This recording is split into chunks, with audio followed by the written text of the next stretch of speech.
Amin. Kami tahu kami sedang menyembah Allah yang hidup, Tuhan yang layak menerima segala pujian tertinggi. Bapa dalam surga, terima kasih buat ibadah ini. Sebab dari awal sampai pada saat kami mendengar firman-Mu, Tuhan boleh melawat kami, Tuhan boleh memberkati kami. Kami percaya Tuhan berkata di atas puji-pujian. Untuk itu Bapa dalam surga, ini waktu kami mendengar firman Tuhan. Biarlah kebenaran yang kami dengar ini kami mampu memahami karena ada Roh Kudus yang mengajar kami. Hamba berdoa di dalam nama Tuhan Yesus Kristus. Setiap pikiran-pikiran yang bukan dari Tuhan, kami taklukkan itu di dalam nama Yesus. Kami taruh pikiran kami taruh logika kami taruh ke dalam tangan Tuhan. Biar pikiran Kristus yang ada dalam setiap pikiran kami saat ini. Hamba-Mu yang bicara Tuhan, hamba terbatas dalam setiap penyampaian. Tapi hamba berdoa dalam nama Yesus, biarlah Roh Kudus mengurapi hamba. Pengurapan yang baru membuat hamba mampu untuk menyampaikan apa yang menjadi isi hati-Mu di saat malam ini. Hamba butuh Engkau Roh Kudus, berikan hikmat untuk bisa berbicara. Hamba berdoa dalam nama Tuhan Yesus Kristus. Hamba tidak tahu apa-apa di hadapan Tuhan. Untuk itu hari ini, waktu ini punya-Mu ya Roh Kudus. Ambil alih segala sesuatu, biar waktu kami belajar firman hari ini, kami pulang sebagai orang-orang yang diberkati Tuhan. Amin. Dalam nama Tuhan Yesus Kristus, firman yang hidup itu, kami telah siap untuk mendengarkan firman. Terpujilah Tuhan, haleluya. Mari kita semua sama-sama katakan amin. Ya, Bapak Ibu semua shalom. Iya, senang bisa ketemu Bapak Ibu kembali di tempat ini. Kita percaya bahwa tidak kebetulan hari ini juga Bapak Ibu boleh datang untuk beribadah di tempat ini, ya, karena ada sesuatu hal besar yang Tuhan mau lakukan di tempat ini. Bapak Ibu percaya, amin? Amin. Tidak ada yang kebetulan di dalam Tuhan.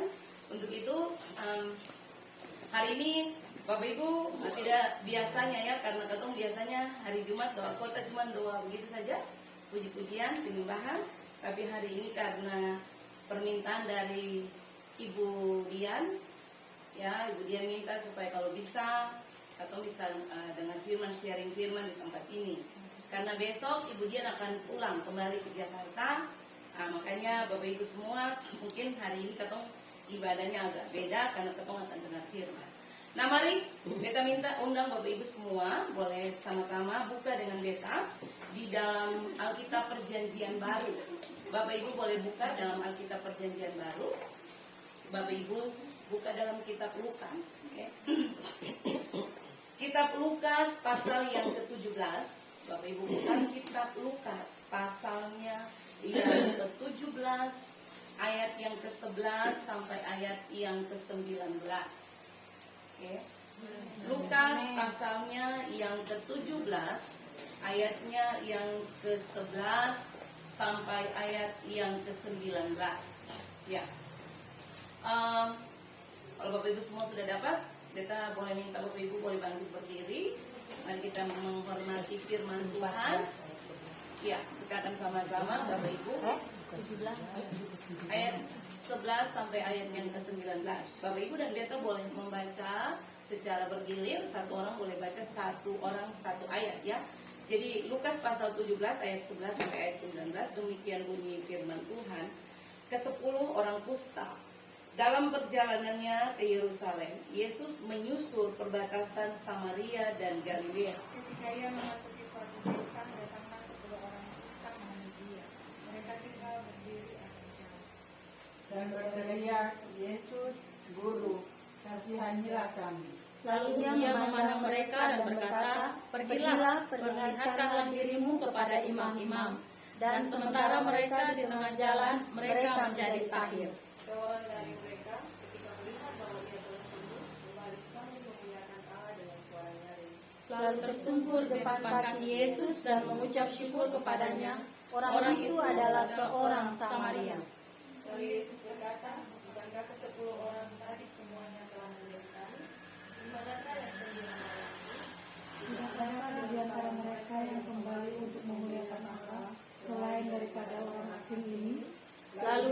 berkata kepada orang itu, berdirilah dan pergilah, imanmu telah menyelamatkan engkau. Amin. Bapak Ibu hidup, silakan duduk kembali. Terima kasih Bapak Ibu semua. Ya, Bapak Ibu izinkan beta beberapa menit ke depan, beta mau share tentang kebenaran ini untuk Bapak Ibu semua. Nah, beta percaya bahwa Bapak Ibu semua yang baca firman hari ini, Bapak Ibu pasti sudah sering mendengar kisah ini.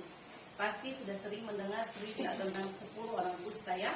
Bahkan mungkin dari pembacaan ini Bapak Ibu sudah sering mendengar khotbah berulang-ulang kali, beratus-ratus kali dari kisah tentang 10 orang kusta.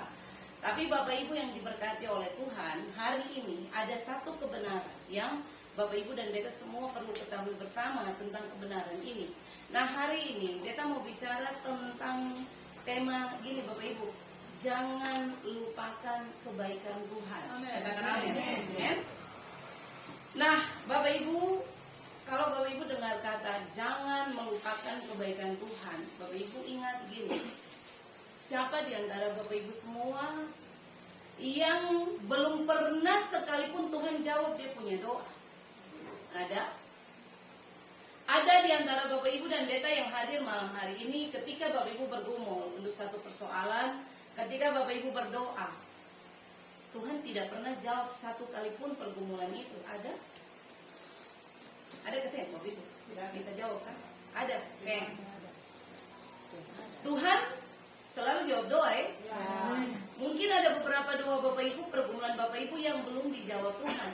Tapi kalau ketong boleh bicara jujur malam ini, rata-rata Tuhan itu selalu jawab doa. Amin. Ya. Nah, makanya hari ini ketong mau belajar bagaimana cara supaya Bapak Ibu dan beta pada akhirnya begini. Kalau Tuhan su tolong, kalau Tuhan su jawab doa, kalau Tuhan su bantu, Bapak Ibu dan beta yang jadi orang yang lupa kebaikan Tuhan. Amin, amin. Nah, itu yang ketong mau belajar dari kisah ini. Nah, kalau Bapak Ibu lihat kisah ini, Bapak Ibu lihat ya, tadi beta bilang, katong nih kadang-kadang ditolong Tuhan, berkali-kali ditolong Tuhan. Kalau Bapak Ibu bisa duduk hari ini di sini, coba Bapak Ibu flashback kembali 10 tahun ke belakang, 5 tahun ke belakang, 3 tahun ke belakang. Bapak Ibu pernah ada di masa-masa sulit kesen? Pernah kan? Bapak Ibu beta pernah ada di masa sulit. Kalau ketong bisa menengok sejenak ke belakang, dan hari ini kalau Tuhan bisa angkat Bapak Ibu, kira-kira Bapak Ibu mau bilang apa per Tuhan? Dangki saja? Kayaknya dangki sih cukup untuk membalas kebaikan Tuhan. Gitu. 10 tahun lalu mungkin Bapak Ibu dalam pergumulan, berdarah-darah. Atau 5 tahun lalu Bapak Ibu dalam lembah air mata yang banyak. Bapak Ibu sedang ada dalam persoalan yang sulit. Dan hampir mungkin semua jalan tertutup. Saya ada satu orang yang bisa tolong. Tapi hari ini kalau Bapak Ibu bisa melewati proses itu, dan Bapak Ibu bisa duduk manis hari ini, masih cantik hari ini, Bapak Ibu dengar, kita mau kasih tahu, itu cuma karena Tuhan. Amin. Makanya katong mesti belajar supaya katong tidak menjadikan Tuhan seperti begini. Kalau butuh saja baru cari. Tapi waktu dalam keadaan katong sudah ditolong, katong lupa tentang Tuhan. Katong mau belajar dari kisah orang-orang kusta yang sembuh ini. Oke? Nah, mari lihat. Kalau Bapak Ibu baca di pasal pasal 17 ayat 11, mulai dari ayat 11, coba tolong di Alkitab Bapak Ibu lihat sama-sama. Beta suka kalau Bapak Ibu bawa Alkitab, lalu Bapak Ibu lihat ayat-ayat itu. Ayat yang ke-11, kalau Bapak Ibu perhatikan sama-sama di situ, Alkitab memulai cerita ini, Bapak Ibu. Dalam perjalanannya ke Yerusalem, Yesus menyusur perbatasan Samaria dan Galilea. Bapak Ibu, kalau Bapak Ibu lihat di peta, kalau Bapak Ibu pulang nanti Bapak Ibu search di Google, Bapak Ibu akan dapat di situ. Bapak Ibu buka peta dari daerah Yerusalem, kemudian di daerah Galilea, lalu datang di Samaria, ujungnya Yudea. Bapak Ibu akan dapati kisah ini bahwa ternyata Yesus waktu dia mau ke Yerusalem, di situ kan bilang dalam perjalanan menuju kan, menuju Yerusalem. Yesus hendak pergi ke Yerusalem. Bapak Ibu lihat ini, Alkitab bilang Yesus dia jalan melewati perbatasan daerah Samaria dan daerah apa? Galilea. Pertanyaannya beta pernah ajar ini kan, Ketika waktu Yesus mau pergi ke Samaria, percakapan dengan perempuan Samaria di sumur Yakub itu, Bapak Ibu pernah dapat pengajaran itu. Bapak Ibu pasti tahu bahwa begini, kenapa alasan Yesus tidak berjalan lewati Samaria? Beda konteks, beda konsep dengan waktu kisah perempuan Samaria yang Yesus bercakap-cakap dengan dia itu. Karena memang di situ ada keharusan yang mengikat, betul? Tapi kalau Bapak Ibu cermati kata-kata di dalam pembacaan ini, ayat 11 bilang, Yesus dia hendak ke Yerusalem. Tapi dia jalan itu lewat perbatasan Samaria dan Galilea. Dia tidak lewat Samaria, Bapak Ibu. Karena memang tidak ada kasus di situ. Tidak ada yang harus dia selesaikan di situ. Makanya kita kasih tahu begini Bapak Ibu, waktu Yesus lewat, dia lewat karena Bapak Ibu tahu kan orang Yahudi tidak pernah bergaul dengan orang Samaria. Makanya Yesus tidak boleh lewat daerah itu Bapak Ibu. Orang Yahudi sangat menganggap orang Samaria itu pungkasta di bawah. Orang Yahudi tahu orang Samaria itu strata sosial di bawah.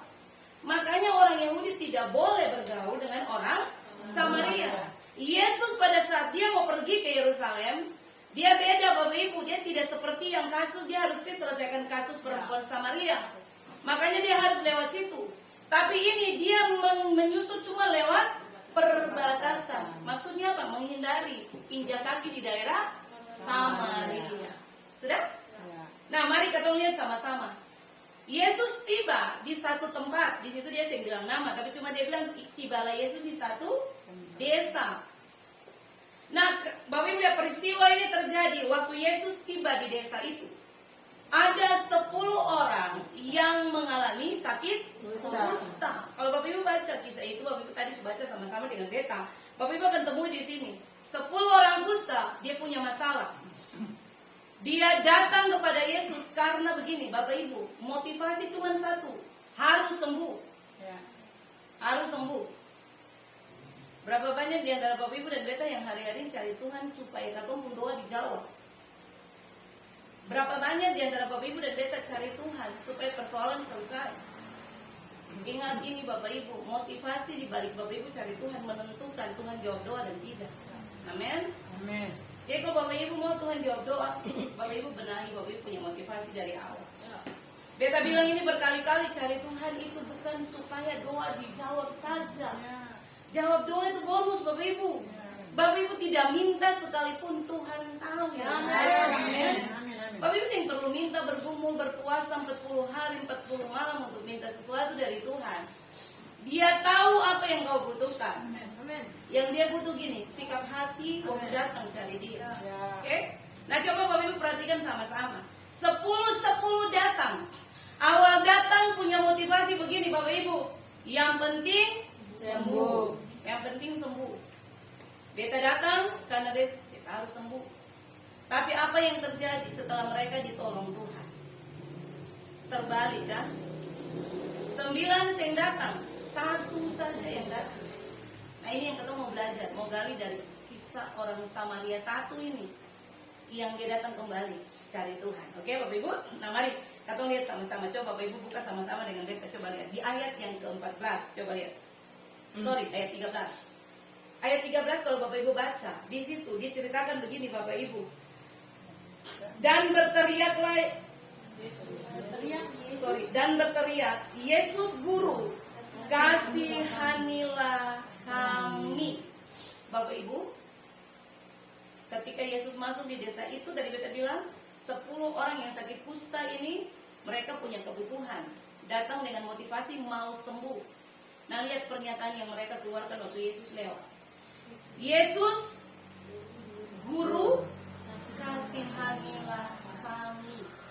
Bapak Ibu, kasihanilah kami. Kata kasihanilah kami itu diambil dari kata Yunani begini, eleo. Eleo, tulisnya E-L-E-E-O. Itu dari dia punya terjemahan asli. Kata eleo punya arti begini Bapak Ibu, berbelas kasihanlah kepada kami Tuhan. Oke? Bisa Bapak Ibu? Berbelas kasihanlah kepada kami Tuhan, dalam perkataanmu, dalam perbuatanmu, Bapak Ibu, dalam kasih-Mu dan dalam karunia ilahi-Mu. Amin. Amin. Bapak Ibu lihat, ketika orang buta 10-10 berteriak, Bapak Ibu dengar kisah itu, lihat kisah itu. Alkitab tulis begini, dorang 10-10 berteriak, Yesus Guru. Bapak Ibu, kata berteriak di situ bukan berteriak begini, Yesus Guru, bukan. Berteriak dengan sekuat tenaga. Itu orang Ambon bilang begini, tak haus berteriak besar-besar. Yesus Guru, itu bukan satu kali berteriak, berkali-kali berteriak Bapak Ibu.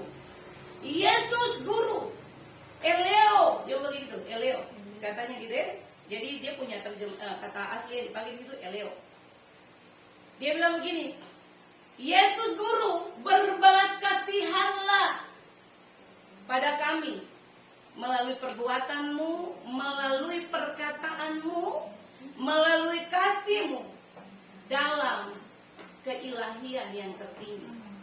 Bapak Ibu tahu apa yang sedang dong bicarakan di situ? Dorang sedang mengakui bahwa Yesus punya keilahian tertinggi. Yesus bisa, Bapak Ibu. Dorang tahu. Dorang datang pada orang yang tepat. Makanya ketika dorang berteriak Eleo, dorang berteriak dengan suara yang keras, berulang-ulang kali. Itu membuat langkah kaki Yesus terhenti, Bapak Ibu, ternyata. Amin, amin. Amin. Bapak Ibu punya masalah, jangan pikir di orang, datang pada Yesus. Ya, Berteriak saja. Bapak Ibu sudah mesti punya waktu tiap saat ada tempat khusus, bikin satu ruangan khusus itu tiap hari menangis di situ, doa di situ, teriak Tuhan di situ. Bapak Ibu Eleo, beta percaya itu akan menghentikan langkah kaki Tuhan. Amin. Ini kisah ini kan ceritanya Yesus mau pergi kan? Waktu dong berteriak-teriak, Yesus stop, Bapak Ibu. Teriakan Bapak Ibu dan beta itu Yesus tidak tahan. Nah coba lihat, coba Bapak Ibu lihat ayat itu. Dia bilang apa? Ayat itu bilang apa? Ayat 14, lalu memandang mereka dan lalu ia memandang mereka dan berkata,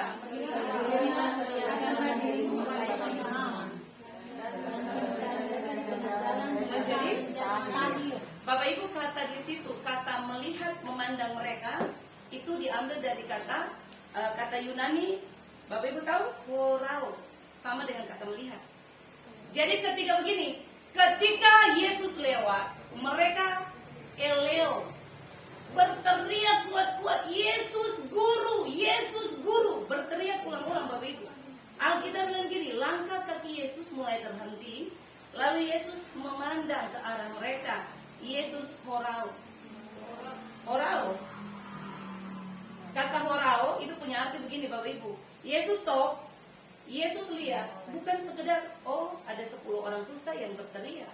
Tapi Alkitab bilang begini, Yesus melihat dalam kapasitas merasakan, memahami apa yang dong sedang rasakan. Amin.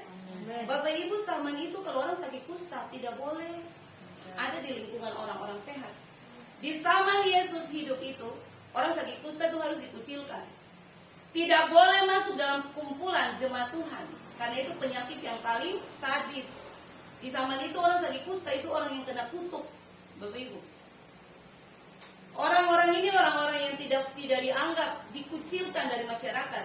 Makanya orang sangat membutuhkan, kalau bisa Yesus sembuhkan orang, Bapak Ibu. Lihat itu. Orang berteriak sekuat tenaga, Yesus mulai berhenti. Alkitab bilang gini, Yesus melihat, lalu Yesus mulai merasakan dan memahami. Orang butuh kesembuhan itu. Kita mau bilang buat Bapak Ibu semua, kita selalu bilang ini berulang-ulang. Bapak Ibu dalam pergumulan hidup, Bapak Ibu pikir Tuhan itu yang dengar. Bapak Ibu doa, Bapak Ibu berkali-kali nyembah Tuhan, Bapak Ibu menangis buat Tuhan, Bapak Ibu pikir, Tuhan tuh kayaknya jawab doa terlalu lama. Bapak Ibu, beta pernah khotbah, beta bilang Tuhan kita adalah Allah yang bergerak berdasarkan ketepatan waktu. Dia diikat berdasarkan ketepatan waktu. Kalau dia mau tolong Bapak Ibu, bisa jadi hari ini Bapak Ibu berteriak, Tuhan tolong beta, dia turun segera. Tiba-tiba ada orang yang menyakiti Bapak Ibu doa, Tuhan kalau bisa bunuh saja orang itu. Tuhan bisa. Tapi kenapa dia yang melakukan? Karena dia diatur berdasarkan Ketepatan waktu dia. Dia diikat dengan dia punya ketepatan waktu, Bapak Ibu. Makanya lihat kenapa kita pun doa itu agak seperti kayak Tuhan, aduh lama Tuhan kayaknya sih jawab doa. Bukan, dia tidak jawab doa. Dia sebenarnya di surga sing tahan. Lihat Bapak Ibu tuh berteriak setiap hari. Kalau Tuhan bisa kasih tunjuk, Tuhan punya segala sesuatu, Bapak Ibu lihat. Bapak Ibu mungkin merasa, Bapak Ibu mungkin sing kuat tahan.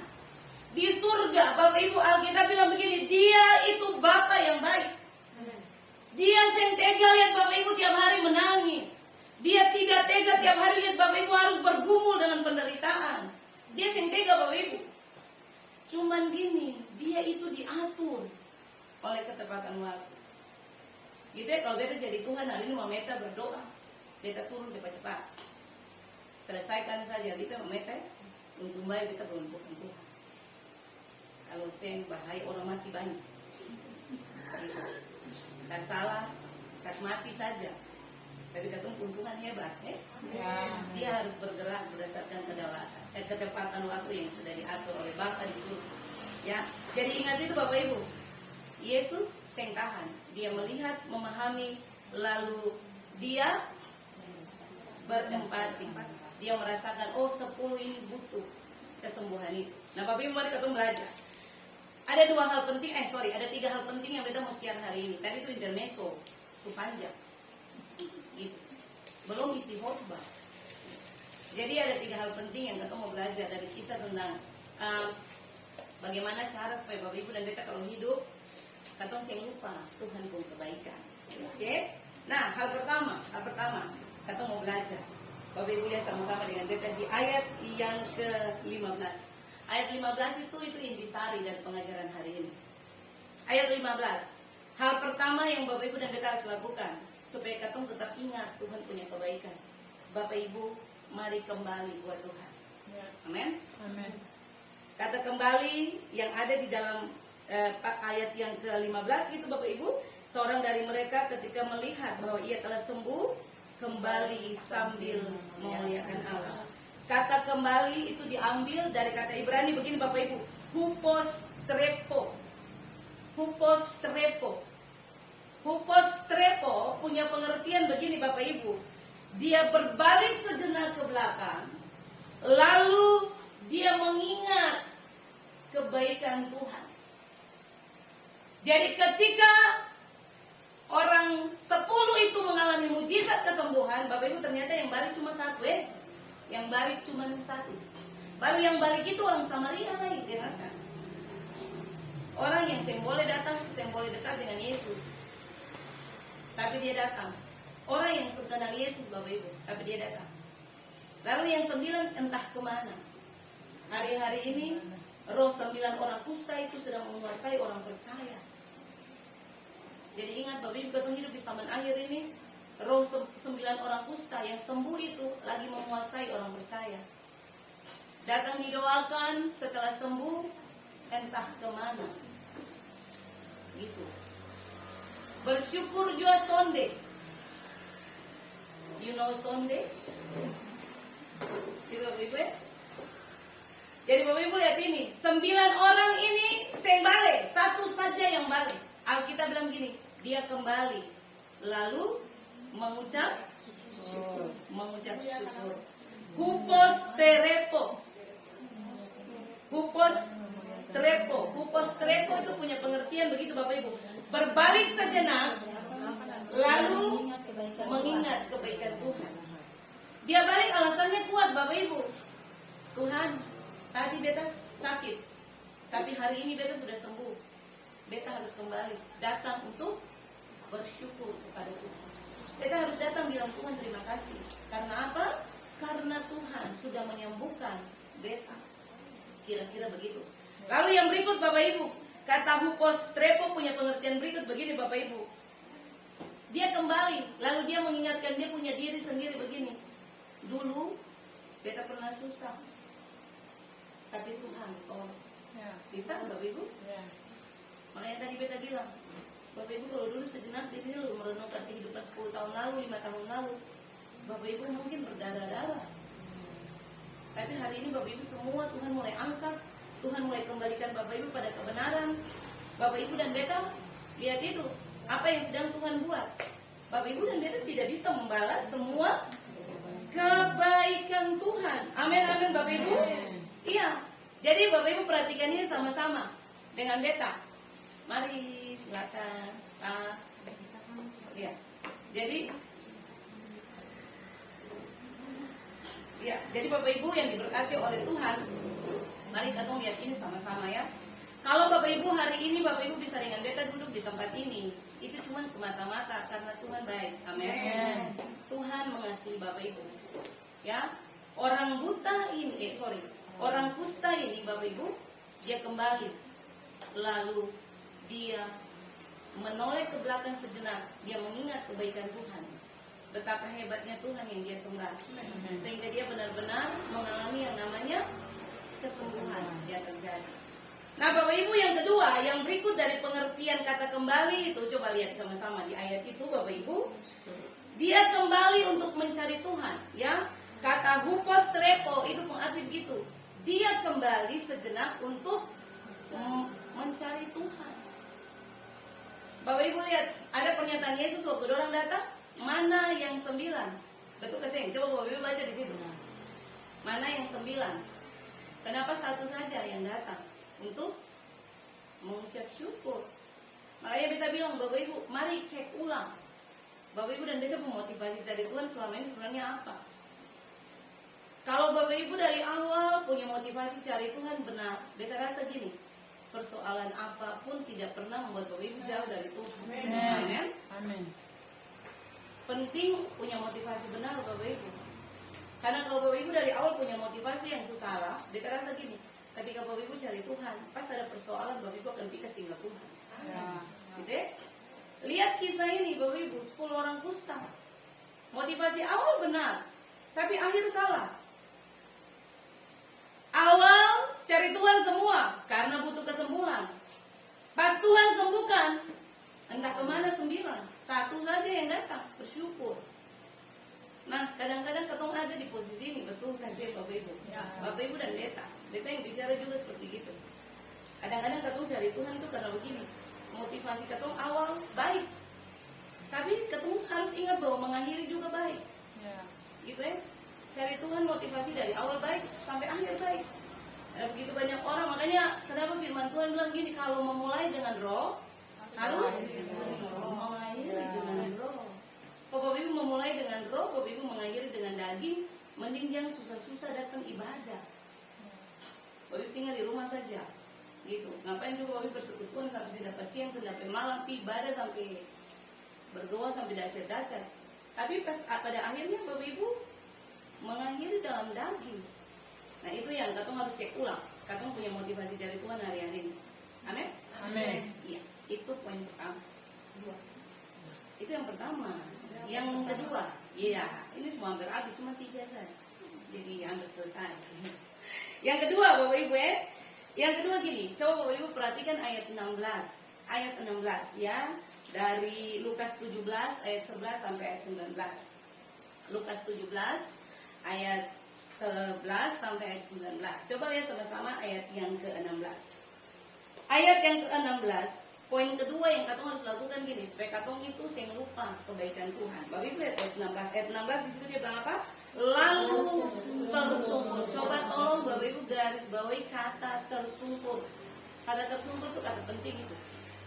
Kata tersungkur itu Bapak Ibu, itu dalam terjemahan asli dia pakai kata Yunani pipeto. Bukan pipeto, pipto. Oke, coba Bapak Ibu lihat. Nah Bapak Ibu yang diberkati oleh Tuhan, kata pipto, kata tersungkur itu dia punya pengertian begini Bapak Ibu. Ketika orang yang sembuh itu, yang satu itu orang Samaria itu, dia datang kepada Yesus Bapak Ibu, dia pipto. Artinya begini, dia menjatuhkan diri di bawah kaki Yesus. Amin. Dia menjatuhkan diri, tersungkur Bapak Ibu di bawah kaki Yesus. Sambil dia menyadari begini Bapak Ibu, sebenarnya Beta adalah orang yang terkutuk dan tidak layak untuk mengalami kesembuhan itu. Amin. Bapak Ibu perhatikan, ini luar biasa. Katong belajar dari orang Samaria ini. Bapak Ibu ya, dia datang tersungkur di kaki Yesus, bukan sekedar tersungkur dan cuma bilang, Tuhan terima kasih karena Tuhan telah menyembuhkan beta. Bukan Bapak Ibu. Tapi dia menyembah, dia tersungkur dengan pemahaman pipto. Dia sedang melakukan ini Bapak Ibu. Dia memahami begini, Tuhan sebenarnya beta ini orang terkutuk yang tidak bisa mendapat belas kasihan Tuhan. Amin. Nah, ini tindakan tahu diri, beta bilang, Bapak Ibu. Dia sangat memahami loh, kalau Tuhan sudah sembuhkan dia mau kasih Tuhan balas Tuhan yang apa? Dia cuma bisa datang tersungkur, lalu Bapak Ibu mungkin menangis di kaki Tuhan dan berkata, Tuhan, hamba orang berdosa. Hamba tidak layak menerima kesembuhan ini. Dan dia benar-benar memahami Bapak Ibu. Nah, beta mau bilang buat Bapak Ibu begini malam ini. Kadang-kadang Bapak Ibu dan beta punya persoalan hidup. Ini yang ketong harus bangun dalam kerangka berpikir ketong.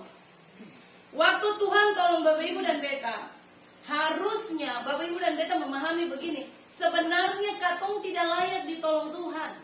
Amin. Bapak Ibu dan beta tidak layak ditolong Tuhan. Karena katong ini siapa begitu? Bapak Ibu dan beta harusnya mati. Makanya ini yang dibangun kerangka berpikirnya yang dibangun oleh orang yang sembuh tadi, yang satu orang nih. Dia menyadari bahwa Bapak Ibu dia tidak layak. Apalagi posisi tadi beta bilang, dia orang Samaria. Orang Samaria itu, bagi orang Yahudi itu yang ada apa-apa itu kasta paling bawah Bapak Ibu. Itu kasta di bawah. Orang yang terkucilkan, orang yang tidak dianggap. Tetapi Bapak Ibu lihat, dalam posisi itu dia datang kepada Tuhan, dia pipto. Dia tersungkur di hadapan kaki Tuhan. Dan dia bilang buat Tuhan, Tuhan, saya orang yang sebenarnya terkutuk dan tidak layak untuk mendapat belas kasihan Tuhan. Bisa Bapak Ibu? Nah begini, pentingnya pemahaman tentang Tuhan yang Bapak Ibu sedang sembah hari-hari ini, itu sangat menolong Bapak Ibu untuk melihat Tuhan mengerjakan mujizat. Amin. Amin. Ingat ini Bapak Ibu ya, pentingnya pemahaman yang benar tentang Tuhan yang Bapak Ibu cari selama ini, itu sangat membantu untuk Bapak Ibu dan beta mengalami mujizat Tuhan.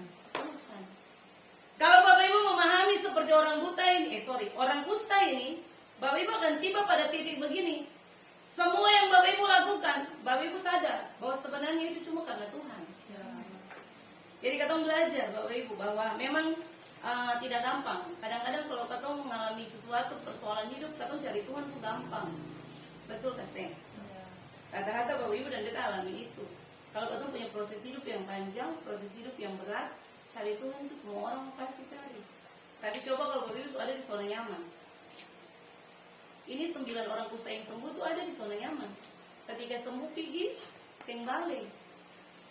Nah, beta mau Bapak Ibu bukan orang-orang yang seperti itu ya. Amin Bapak Ibu. Amin. Katong harus ada posisinya seperti orang yang satu ini. Dia tahu diri di hadapan Tuhan. Amin. Coba Bapak Ibu lihat kiri kanan lah, kasih senyum bilang tahu diri.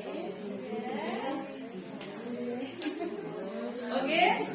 Ya Bapak Ibu, tahu diri lah begitu. Kalau Tuhan sudah tolong, Tuhan sudah angkat Bapak Ibu dan Bapak Ibu punya keterpurukan hidup. Kalau Tuhan tolong Bapak Ibu, sudah lepaskan Bapak Ibu dari semua Bapak Ibu punya pergumulan hidup, tahu diri juga. Oke? Jangan sampai Tuhan murka dengan katong. Ya. Jadi itu yang Bapak Ibu dan beta harus lakukan. Yang ketiga, yang terakhir Bapak Ibu. Yang terakhir, Bapak Ibu lihat ayat 16 paling akhir dari kalimat itu. Alkitab berkata begini, dan mengucap syukur kepadanya. Orang itu adalah seorang Samaria. Beta percaya Bapak Ibu pasti tahu tentang makna pengucapan syukur. Orang yang mengucap syukur itu begini. Beta kasih kesimpulan sah. Itu orang tahu diri. Orang paling tahu diri. Orang mengucap syukur itu orang paling tahu diri Bapak Ibu. Amin. Amin. Bapak Ibu dan beta ditolong Tuhan. Harusnya katong ada di posisi itu. Orang ini melakukan itu. Ya, dia datang, dia tersungkur di kaki Tuhan. Dia datang, dia menyembah Tuhan, lalu dia bersyukur karena pertolongan Tuhan atas dia punya kehidupan. Saya percaya 3 hal ini menjadi Bapak Ibu punya bahan perenungan. Katong semua yang ada saat ini yang mendengar firman. Ingat baik Bapak Ibu, jangan pernah lupa Tuhan pun kebaikan. Kalau dulu susah Tuhan tolong, Bapak Ibu ingat Tuhan pun kebaikan. Bapak Ibu yang beta sih bisa balas Tuhan pun baik. Sampai kapanpun saya bisa.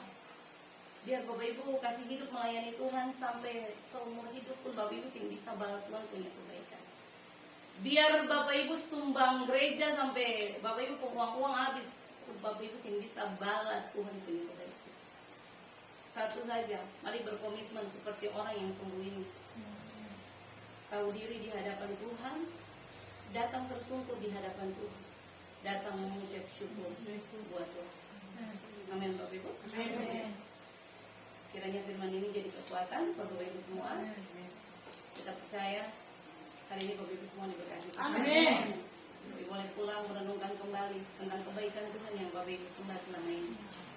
Dia adalah Tuhan yang selalu moral. Dia melihat dalam kapasitas memahami. Dia merasakan apa yang sedang kau gumuli dan dia berempati untuk semua pergumulan hidup. Kita selesai Bapak Ibu. Tuhan Yesus berkati kita. Amin buat firman Tuhan.